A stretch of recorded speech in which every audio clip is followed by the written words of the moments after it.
नमस्कार श्रोता मित्रों, स्वागत है आपका मेरे YouTube चैनल रश्मि की दुनिया में। आज हम वाचन करेंगे प्रेमचंद की प्रख्यात कहानी पूस की रात। इस कहानी की गणना प्रेमचंद की श्रेष्ठ कहानियों में की जाती है। यह एक तरह से गोदान उपन्यास की पूर्व पीठिका लगती है। प्रेमचंद की पूस की रात कहानी का कथ्य किसान जीवन से संबंधित है। अन्नदाता किसान का अथक परिश्रम करता है, लेकिन भगवत गीता का कर्मफल उसे नसीब नहीं है। वह कर्ज से मुक्त नहीं हो पाता है, शोषण के चक्र में फंसता चला जाता है। इससे उसकी मेहनत और किसानी से जुड़ा विश्वास डगमगाने लगता है और वह मजदूर बनने की अभिशाप को अभिशप्त हो जाता है। लीजिए सुनते हैं कहानी पूस की रात। हल्कू ने आकर स्त्री से कहा, सहना आया है, लाओ, जो रुपए रखे हैं उसे दे दूं, किसी तरह गला तो छूटे। मुन्नी झाड़ू लगा रही थी, पीछे फिरकर बोली, 3 ही रुपए तो हैं, दे दोगे तो कंबल कहाँ आवेगा। माघ पूस की रात हार में कैसे कटेगी। उससे कह दो फसल पर दे देंगे, अभी नहीं। हल्कू एक क्षण अनिश्चित दशा में खड़ा रहा। पूस सिर पर आ गया।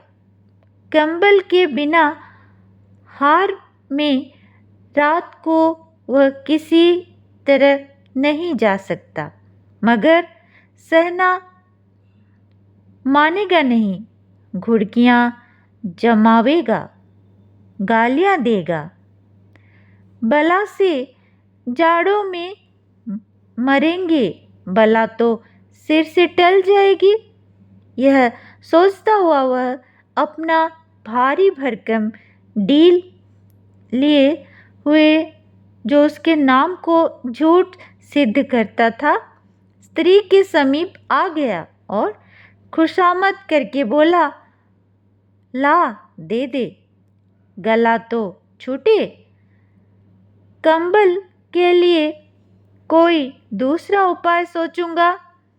मुन्नी उसके पास से दूर हट गई और आंखें तरेती हुई बोली, कर चुके अब दूसरा उपाय। वो आंखें तरेती हुई बोली, कर चुके दूसरा उपाय। जरा सुनो तो, कौन सा उपाय करोगे। कोई खैरात दे देगा कंबल। न जाने कितनी बाकी हैं जो किसी तरह चुकने ही नहीं आती।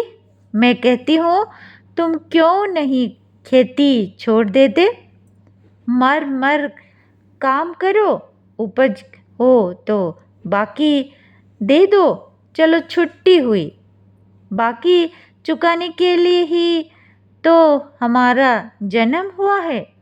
पेट के लिए मजूरी करो, ऐसी खेती से बाज आए। मैं रुपए न दूंगी, ना दूंगी। हल्कू उदास होकर बोला, तो क्या गाली खाऊं। मुन्नी ने तड़प कर कहा, गाली क्यों देगा, क्या उसका राज है। मगर यह कहने के साथ ही उसकी तनी हुई भौहें ढीली पड़ गई। हल्कू के उस वाक्य में जो कठोर सत्य था, वह मानो एक भीषण जंतु की भांति उसे घूर रहा था। उसने जाकर आले पर से रुपए निकाले और लाकर हल्कू के हाथ पर रख दिए।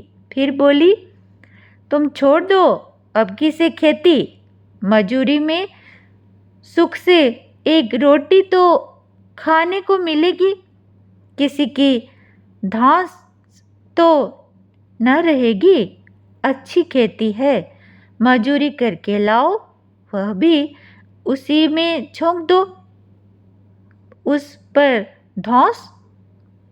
हल्कू ने रुपए लिए और इस तरह बाहर चला मानो अपना हृदय निकाल कर देने जा रहा हो।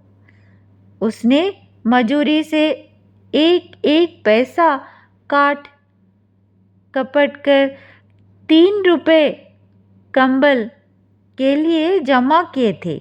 वह आज निकले जा रहे थे। एक एक पग के साथ उसका मस्तक अपनी दीनता के भार से दबा जा रहा था। पूस की अंधेरी रात, आकाश पर तारे की ठिठुरते हुए मालूम होते थे। हल्कू अपने खेत के किनारे ऊख के पत्तों की एक छतरी के नीचे बांस के खटोले पर अपनी पुरानी गाढ़े की चादर ओढ़े पड़ा कांप रहा था। खाट के नीचे उसका संगी कुत्ता जबरा पेट में मुंह डाले सर्दी से कूं कूं कर रहा था। 2 में से एक को भी नींद न आती थी। हल्कू ने घुटनियों को गर्दन में चिपकाते हुए कहा, क्यों जबरा, जाड़ा लगता है? कहता तो था घर में पुआल पर लेट रह, तो यहाँ क्या लेने आए थे? अब खाओ ठंड, मैं क्या करूं? जानते थे मैं यहाँ हलवा पूरी खाने आया हूँ? दौड़े दौड़े आगे आगे चले आए। अब रो नानी के नाम को। जबरा ने पड़े पड़े दुम हिलाई और अपनी कूं कूं को दीर्घ बनाता हुआ एक बार जम्हाई लेकर चुप हो गया। उसकी स्वान बुद्धि ने शायद ताड़ लिया, स्वामी को मेरी कूं कूं से नींद नहीं आ रही है। हल्कू ने हाथ निकालकर जबरा की ठंडी पीठ सहलाते हुए कहा, कल से मत आना मेरे साथ, नहीं तो ठंडे हो जाओगे। यह रांड पछुआ न जाने कहाँ से बर्फ लिए आ रही है। उठो फिर एक चिलम भरूं, किसी तरह रात तो कटे। 8 चिलम तो पी चुका। यह खेती का मजा आए है, यह खेती का मजा है। और एक एक भगवान ऐसे पड़े हैं जिनके पास जाड़ा जाए तो गर्मी से घबरा कर भागे। मोटे मोटे गद्दे, लिहाफ, कंबल, मजाल है जाड़े का गुजर हो जाए। तकदीर की खूबी, मजूरी हम करें, मजा दूसरे लूटें। हल्कू उठा, गड्ढे में से जरा सी आग निकालकर चीलम भरी। जबरा भी उठ बैठा। हल्कू ने चीलम पीते हुए कहा, पिएगा चीलम? जाड़ा तो क्या जाता है, जरा मन बदल जाता है।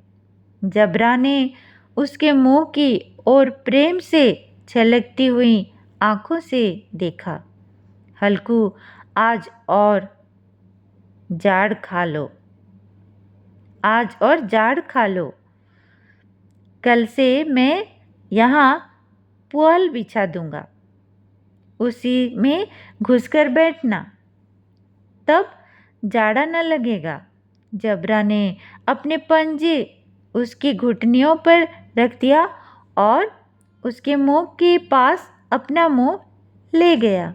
हल्कू को उसकी गर्म सांस लगी। चीलम पीकर हल्कू फिर लेटा और निश्चय करके लेटा कि चाहे कुछ हो अब की सो जाऊंगा। पर एक ही क्षण में उसके हृदय में कंपन होने लगा। कभी एक करवट लेटता, कभी उस करवट पर जाड़ा किसी पिशाच की भांति उसकी छाती को दबाए हुए था। जब किसी तरह न रहा गया तो उसने जबरा को धीरे से उठाया और उसके सिर को थपथपाकर उसे अपनी गोद में सुला लिया। कुत्ते की देह से जाने कैसी दुर्गंध आ रही थी, पर वह उसे अपनी गोद में चिपटाए हुए ऐसे सुख का अनुभव कर रहा था जो इधर महीनों से उसे न मिला था। जबरा शायद यह समझ रहा था कि स्वर्ग यही है और हल्कू की पवित्र आत्मा में तो उस कुत्ते के प्रति घृणा की गंध तक न थी। अपने किसी अभिन्न मित्र या भाई को भी वह इतनी ही तत्परता से गले लगाता। वह अपनी दीनता से आहत था जिसने आज उसे इस दशा में पहुंचा दिया। नहीं, इस अनोखी मैत्री ने जैसे उसकी आत्मा की सब द्वार खोल दिए थे और उनका एक एक अणु प्रकाश से चमक रहा था। सहसा जबरा ने किसी जानवर की आहट पाई। इस विशेष आत्मीयता ने उसमें एक नई स्फूर्ति पैदा कर दी थी जो हवा के ठंडे झोंकों को तुच्छ समझती थी। वह झपट कर उठा और छपरी से बाहर आकर भौंकने लगा। हल्कू ने उसे कई बार चुमकार कर बुलाया, पर वह उसके पास न आया। हार में चारों तरफ दौड़ दौड़ कर भौंकता रहा। एक क्षण के लिए आ भी जाता तो तुरंत ही फिर दौड़ता। कर्तव्य उसके हृदय में अरमान की भांति उछल रहा था। 1 घंटा और गुजर गया। रात ने शीत को हवा से धधकना शुरू किया। हल्कू उठ बैठा और दोनों घुटनों को छाती से मिलाकर सिर को उसमें छिपा लिया। फिर भी ठंड कम न हुई। ऐसा जान पड़ता था सारा रक्त जम गया है। धमनियों में रक्त की जगह हिम बह रहा है। उसने झुककर आकाश की ओर देखा। अभी कितनी रात बाकी है। सप्तर्षि अभी आकाश में आधे भी न चढ़े। ऊपर आ जाएंगे तब कहीं सवेरा होगा। अभी पहर से ऊपर रात है। हल्कू के खेत से कोई एक गोली के टप्पे पर आमों का एक बाग था। पतझड़ शुरू हो गई थी। बाग में पत्तियों का ढेर लगा हुआ था। हल्कू ने सोचा चलकर पत्तियों को बटोर लूं और उन्हें जलाकर खूब तापूं। रात को कोई मुझे पत्तियां बटोरते देखे तो समझे कोई भूत है, कोई जाने कोई जानवर ही छिपा बैठा है। मगर अब तो बैठे नहीं रहा जाता। उसने पास के अरहर के खेत में जाकर कई पौधे उखाड़ लिए और उनका एक झाड़ू बनाकर हाथ में सुलगता हुआ उपला लिए बगीचे के तरफ चला। जबरा ने उसे आते देखा तो पास गया और दुम हिलाने लगा। हल्कू ने कहा, अब तो नहीं रहा जाता झबरू, चलो बगीचे में पत्तियां बटोर कर तापें, टांठे हो जाएंगे तो फिर आकर सोएंगे, अभी तो बहुत रात है। जबरा ने कूं कूं करके सहमति प्रकट की और आगे आगे बगीचे की ओर चला। बगीचे में खूब अंधेरा छाया हुआ था और अंधकार में निर्दय पवन पत्तियों को कुचलता हुआ चला जाता था। वृक्षों से ओस की बूंदें टप टप नीचे टपक रही थी। एकाएक एक झोंका मेहंदी के फूलों की खुशबू लिए हुए आया। हल्कू ने कहा, कैसी अच्छी महक आई जबरू, तुम्हारी नाक में भी तो सुगंध आ रही है। जबरा को कहीं जमीन पर एक हड्डी पड़ी मिल गई थी, उसे चिंचोड़ रहा था। हल्कू ने आग जमीन पर रख दी थी और पत्तियां बटोरने लगा। जरा देर में पत्तियों का ढेर लग गया, हाथ ठिठुरे जाते थे, नंगे पांव गले में जाते थे और वह पत्तियों का पहाड़ खड़ा कर रहा था। इसी अलाव में वह ठंड से जलाकर भस्म कर देगा। थोड़ी देर में अलाव जल उठा, उसकी लौ ऊपर वाले वृक्ष की पत्तियों को छू छू कर भागने लगी। उस अस्थिर प्रकाश में बगीचे में विशाल वृक्ष ऐसे मालूम होते थे मानो उस अथाह अंधकार को अपने सिरों पर संभाले हुए हों। अंधकार के उस अनंत सागर में यह प्रकाश एक नौका के समान हिलता मचलता हुआ जान पड़ता था। हल्कू अलाव के सामने बैठा आग ताप रहा था। एक क्षण में उसने दोहर उतारकर बगल में दबा ली, दोनों पांव फैला दिए मानो ठंड को ललकार रहा हो। तेरे जी में जो आए सो कर, ठंड की असीम शक्ति पर विजय पाकर वह विजय गर्व को हृदय में छिपा न सकता था। उसने जबरा से कहा, क्यों जबर, अब ठंड नहीं लग रही है? जबर ने कूं कूं करके मानो कहा, अब क्या ठंड लगती ही रहेगी? अब क्या ठंड लगती ही रहेगी? पहले से यह उपाय न सूझा? नहीं इतनी ठंड क्यों खाते? जब्बर ने पूंछ हिलाई। अच्छा आओ इस अलाव में कूदकर पार करें, देखें कौन निकल जाता है। अगर जल जाए तो बच्चा तो मैं दवा न करूँगा, अगर जल गए बच्चा तो मैं दवा न करूँगा। जब्बर ने उस अग्नि राशि की ओर कातर नेत्रों से देखा। मुन्नी से कल न कह देना, नहीं तो लड़ाई करेगी। यह कहता हुआ वह उछला और उस अलाव के ऊपर से साफ निकल गया। पैरों में जरा लपट लगी पर वह कोई बात न थी। जबरा आग से गिर्द घूमकर उसके पास आ खड़ा हुआ। हल्कू ने कहा, चलो चलो, यह सही नहीं, ऊपर से कूद कर आओ। वह फिर कूदा और अलाव के इस पार आ गया। पत्तियां जल चुकी थी। बगीचे में फिर अंधेरा छा गया था।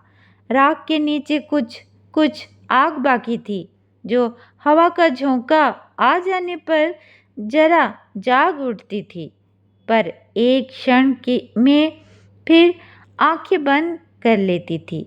हल्कू ने फिर चादर ओढ़ ली और गर्म राख के पास बैठा हुआ एक गीत गुनगुनाने लगा।